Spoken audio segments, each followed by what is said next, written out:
12 ज्योतिर्लिंगापैकी एक असलेल्या पुणे जिल्ह्यातील भीमाशंकर येथे आज महाशिवरात्री उत्सवानिमित्त भाविकांनी मोठ्या प्रमाणामध्ये गर्दी केलेली पाहायला मिळते।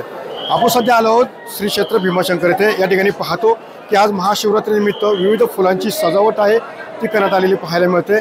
एकंदरीत ज्या पद्धतीने पाहतो की देशभरातून अनेक भाविक भक्त सध्या भीमाशंकर येथे दाखल झालेले आहेत। रात्री 12 वाजता राज्याचे सहकार मंत्री नामदार दिलीप वळसे पाटील यांच्या हस्ते शासकीय महापूजा यावेळी करण्यात आली आणि त्यानंतर मंदिर खरं तर भाविकांसाठी खुलं करण्यात आलं। आपण या ठिकाणी पाहतो की मंदिराला आकर्षक अशी विविध फुलांची सजावट या ठिकाणी केलेली आहे।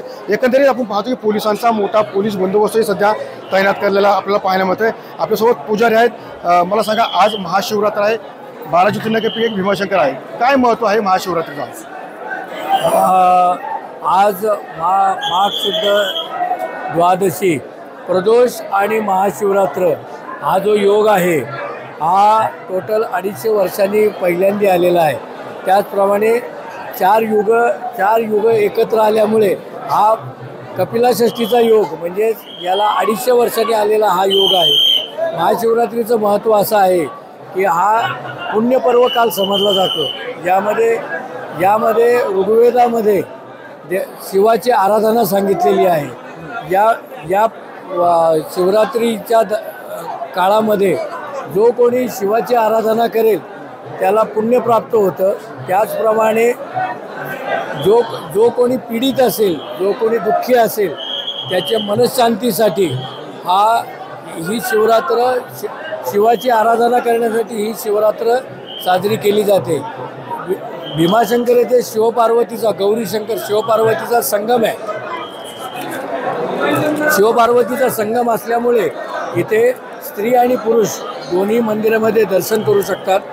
हे भारतवर्षातील 6वं ज्योतिर्लिंग आहे। हे मकर राशीतलं ज्योतिर्लिंग आहे।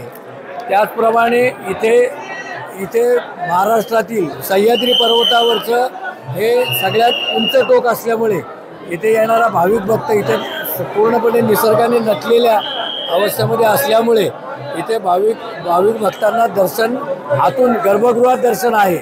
त्याचप्रमाणे इथे येणारा प्रत्येक भाविक भक्त काहीतरी मागणं मागून देवा आपली इच्छा पूर्ण होते। त्यामुळेच इथे सर्व भाविक भक्त इथे येत असतात।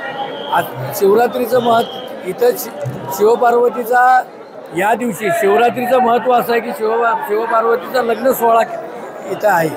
त्याचप्रमाणे जो कोणी शिव आराधना करतो, रुद्राचा पाठ करतो त्याला इथं पुण्य प्राप्त होऊन शिवलोकी विलीन होतो असं समजलं जातं। नक्कीच आपण ज्या पद्धतीने पाहतो की आज महाशिवरात्रीचा योग आहे आणि या दिवशी भीमाशंकर या ठिकाणी दर्शन घेतल्यानंतर कुठेतरी पुण्य लाभतं अशी भावना या ठिकाणी पाहायला मिळते। त्यामुळेच एकंदरीत आपण पाहतो देशभरातून असंख्य भाविक भक्त सध्या भीमाशंकर येथे दाखल झालेले आपल्याला पाहायला मिळतात। कॅमेरामन प्रमेश मी सुनील देगळे, TVN मराठी, भीमाशंकर, पुणे।